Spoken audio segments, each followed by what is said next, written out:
얼마 전에 이런 사진을 받았어요. 메시지로. 어떤 사진이냐 설명할게요. 무지개가 침대 중간에 머리맡에서 이불로 이렇게 가지런히 무지개가 떠 있는데 하루 종일 떠 있었대요.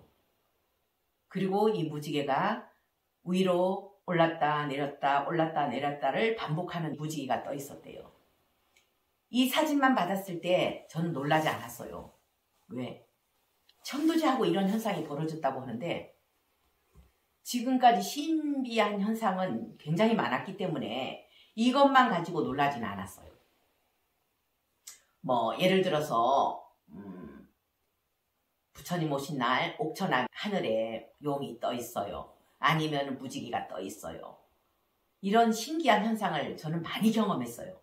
그리고 다른 절에도 마찬가지로 뭐 서광이 비쳤어요. 이렇게. 근데 이 사진도 처음에 봤을 때 놀라지 않았는데 얼마 뒤에 이 사진을 보낸 분이 직접 여기 와서 사연을 이야기하는 거예요. 동생이 얼마 전에 사망했어요. 온갖 병을 앓다가 사망을 했는데 그 병원에 코로나가 번져서 보호자들도 못 오게 하고 홀로 사망한 분이에요.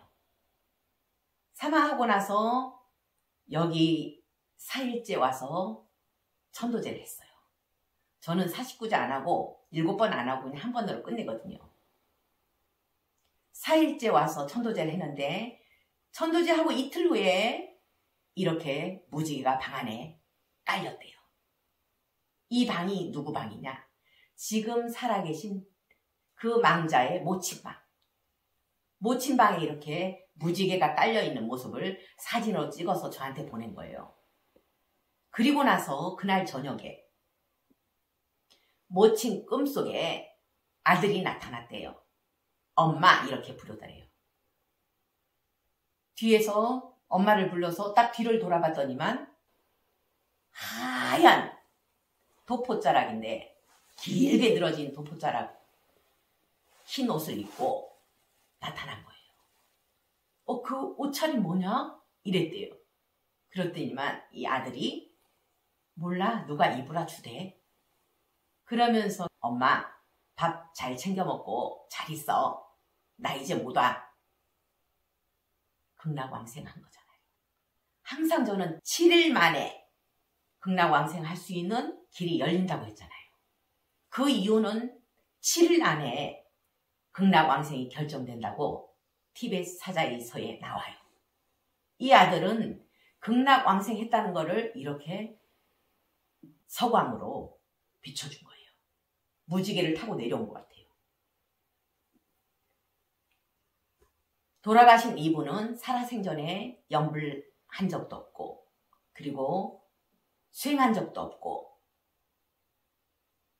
누나가 금강경을 틀어준 거 그거밖에 없대요. 근데 극락왕생했잖아요.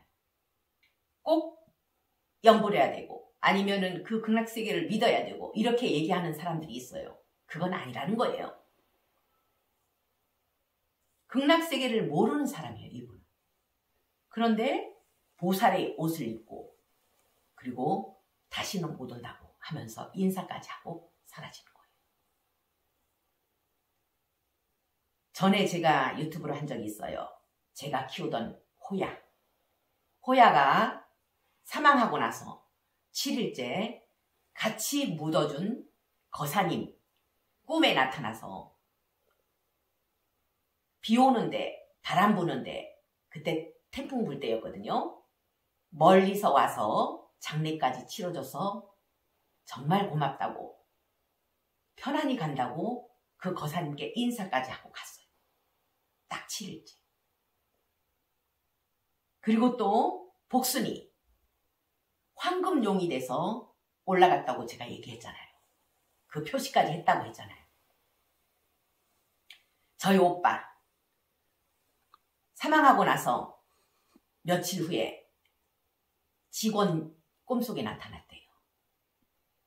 황금색 옷을 입고 나타나서 다 잘 되니까 걱정하지 말라고 하면서 가더래요. 그리고 저희 아버지 사례를 말씀드릴게요. 저희 아버지는 처음에 돌아가시고 나서 극락왕생 안 했어요. 천상이었어요. 그때 천도제는 다른 스님이 해주신 거거든요. 천상에 갔는데 1년 뒤에 제가 여기에 들어와서 수행할 때 그때쯤에 극락왕생 하셨어요. 그 증거로는 오빠 꿈에 나타났는데 고향 간다고 수염도 이만큼 기르고 그리고 키도 엄청나게 커진 모습으로 기쁜 모습으로 나타나서 고향 간다고 이러면서 사라진 그런 꿈을 저한테 얘기했어요. 그 얘기 듣자마자 저는 극락 가셨구나. 천상에서 이제는 극락 가셨구나. 이런 생각을 하게 됐어요. 우리는 극락 가기는 하늘의 별 따기예요. 그래서 평생 30년 동안 연불 하는 분도 계세요. 그래서 극락 왕생했다는 사례도 있어요. 근데 극락 왕생은 쉬울 수도 있어요. 또 하늘의 별 따기지만 쉬울 수도 있어요. 자손이 수행이 돼서 보살의 경지까지 오르면 보살행을 열심히 하게 되면 돌아가신 조상들은 걱정 안 해도 된다는 거예요. 그 조상들은 이 자손과 둘이 아니기 때문에 자손이 수행한 근기만큼 조상들도 올라간다는 거예요. 저희 아버님이 극락왕생한 그런 계기는 뭐였냐? 제가 여기에 처음에 들어왔을 때 12년 전이었어요. 12년 전에 여기는 쓰레기장이었어요. 지금 요 터는. 이 터를 높이려고 이 원래 땅 주인이 온갖 공사 쓰레기들은 다 여기에 갖다 놓은 거예요. 이 땅을 높이려고. 바위덩이, 돌멩이, 자갈, 폐타이어, 전봇대, 별거 다 나왔어요. 이거를 걷어내는 공사를 처음에 시작한 거예요. 걷어내는 공사를 하면서 일주일 동안 덤프트럭이 몇십 대 나가고 그리고 포크레인 작업을 쉬지 않고 일주일 동안 했어요. 그러고 나서 이 공사를 딱 마쳤는데 그 당시에 동네 사람들은 공사하는 걸 보고 다 놀렸어요. 그거 걷어내서 농사지어서 얼마 나온다고 이 작업을 하는 예요. 저는 여기에 들어온 목적이 수행하러 들어왔어요. 농사 지으면서 수행하자. 천도제 이런 거 생각하고 들어온 거 아니에요. 그냥 수행만 하자 들어온 거예요. 근데 요 앞에 쓰레기들이 모여 있는데 수행 되겠어요? 이것부터 걷어내자. 옥토로 만들자. 그래서 덤프트럭으로 다 치우고 나서 그때부터 자갈 같은 거를 매일 바게스로 걷어냈어요. 정말 매일 이 옥토로 만들기 위해서. 그때 어떤 거사님이 왔어요. 요 옆 동네에 토박이 거사님. 이 거사님이 저한테 와서 부탁을 하는 거예요. 스님, 포크레인 쓰는 김에 한 가지 부탁할게요. 이러는 거예요. 뭔데요? 이랬더니 여기서 15분 걸어서 자기 마을에 샘이 있대요. 동굴에서 물이 이렇게 흐르는 샘이 있는데 그 샘이 새마을 사업으로 막혔대요. 세면으로 거기를 막아버렸대요. 그래서 마을이 망했대요. 샘을 막아놓으면 옛날에 그 마을이 망한다는 얘기를 많이 들었죠. 그런 케이스였어요. 포크레인 불러서 공사하는 김에 그 샘을 좀 파내줘요. 그 얘기를 딱 들었는데 나는 포크레인 다 썼는데 또 부르려면 돈이 드는데 나 그때 당시에는 정말 마이너스 통장 쓰고 있었거든요.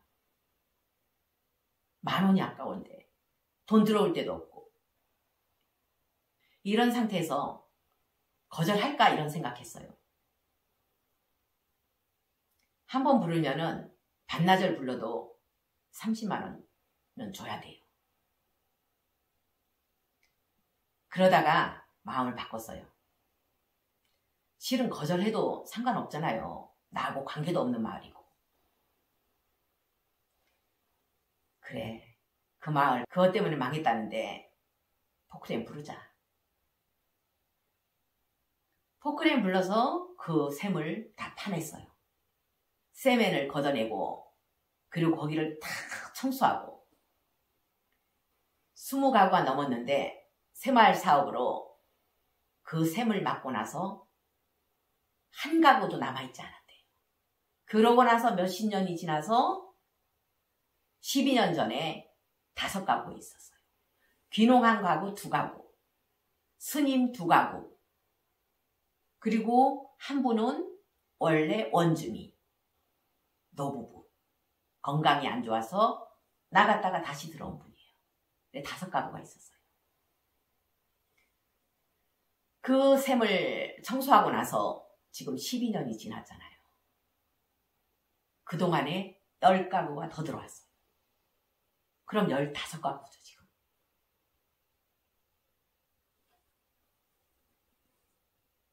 얼마 전에 그 생각이 나는 거예요. 아, 내가 여기 샘을 팠지 하는 생각을 하게 된 계기가 지금 그 마을 중앙에 제가 요사체를 짓고 있어요.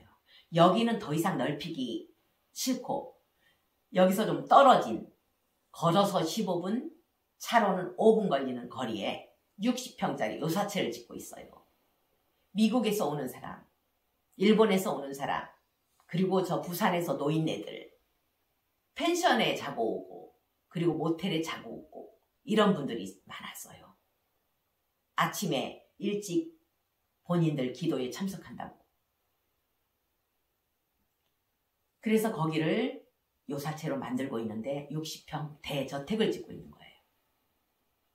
그런 용도로 쓰려고. 이렇게 되리라고 생각했어요? 그때 당시에는 어떤 생각한지 아세요? 내 입장을 비우고 부처님이었으면 이 상황에서 어떻게 했을까를 생각하고 저는 행동했던 거예요. 그러고 나서 얼마 후에 오빠 꿈에 나타나서 고향 간다고 아버지가 한 거예요. 내 입장을 비우고 보살의 마음을 냈기 때문에 극락세계와 파장이 맞아있기 때문에 돌아가신 부친이 극락세계로 가게 된 거라고 저는 생각해요. 뭐 그것만 한 건 아니지만은 뭐 고양이도 묻어주고 독사도 묻어주고 길거리에 터져 있는 고라니도 치워주고 그리고 여기서 수행을 정말 열심히 했거든요. 땡볕에서 맨날 밭을 메고 그리고 기도도 지장보살 본원경을 항상 저는 회양을 축생들을 위해서 했어요. 길거리에 터져 있는 고양이 한 마리 보게 되면 그 고양이를 위해서 지장보살 본원경을 읽어주고 이 터에 처음에 고라니를 위해서 지장보살 본원경 21독을 해주고 극락왕생을 위해서 이렇게 나 자신을 위한 기도가 없었어요. 항상 축생들을 위해서 기도를 했어요. 그러다 보니까 아버지가 극락왕생하게 된 거라고 봐요. 이렇게 와서 천도제를 맡기지 말고 스스로 극락왕생 시키세요. 본인들 스스로 수행해서 나처럼 보살행해서 주상들 극락왕생 시키세요. 가능합니다. 제가 경험했잖아요. 지장보살 본원경에 인연의 자리를 뛰어넘어야 십지에 이른다고 했어요. 십지라는 건 십지보살을 얘기하는 거예요. 자, 지장보살님 어머니가 지옥에 있는 걸 알고 지옥으로 갔잖아요. 가서 어머니를 구해내고 그 어머니하고 같이 있던 지옥에 있는 중생들을 보게 된 거잖아요. 저 지옥에 있는 중생들 다 구제하기 전에는 나는 부처가 되지 않겠다. 인연의 자리를 뛰어넘었잖아요. 어머니만 구해내는 게 아니고 다른 사람들도 다 구해내겠다는 거예요. 그래서 십지에 이른 거예요. 그리고 관세음보살님, 계모에게 버려져서 외딴 섬에서 굶어 죽게 되어 있는 형제였잖아요. 관세음보살님, 대세지 보살님. 그때 굶어 죽으면서 발언을 했잖아요. 우리처럼 버림받아서 굶어 죽는 애들이 있다면 엄마처럼 가서 돌봐주자. 2년의 자리를 뛰어넘었어요. 나를 중심으로 생각하는 게 아니고 내 중심을 바깥으로 돌린 거잖아요. 우리는 항상 내 중심으로 생각해요. 내 거, 내 자식, 내 남편, 내 집. 나하고 인연된 사람만 생각하는 거예요. 인연된 사람만 생각하게 되면 그거는 중생일 뿐이에요. 인연을 뛰어넘어야만이 우리는 보살의 마음을 낼 수 있고 십지보살에 이룰 수 있다는 게 바로 지장보살님의 가르침이에요. 누구나 할 수 있어요. 마음만 바꾸면. 내 입장을 비우면 누구나 할 수 있다는 것을 말씀드립니다. 스님, 49제를 해도 그 천도가 안 되고 지옥에 있는 경우가 있다고 하는데 그런 경우는 왜 그럴까요? 항상 제가 말씀드리잖아요. 도량청정 무아의 삼보철륜 강차지. 그 주제하는 스님이 도량청정하지 않기 때문에 그래요. 어떤 큰절에 천도제를 많이 하는 스님들은 당신들이 고기를 먹어야 된대요. 그래야 귀신하고 싸워서 이길 수 있다는데요.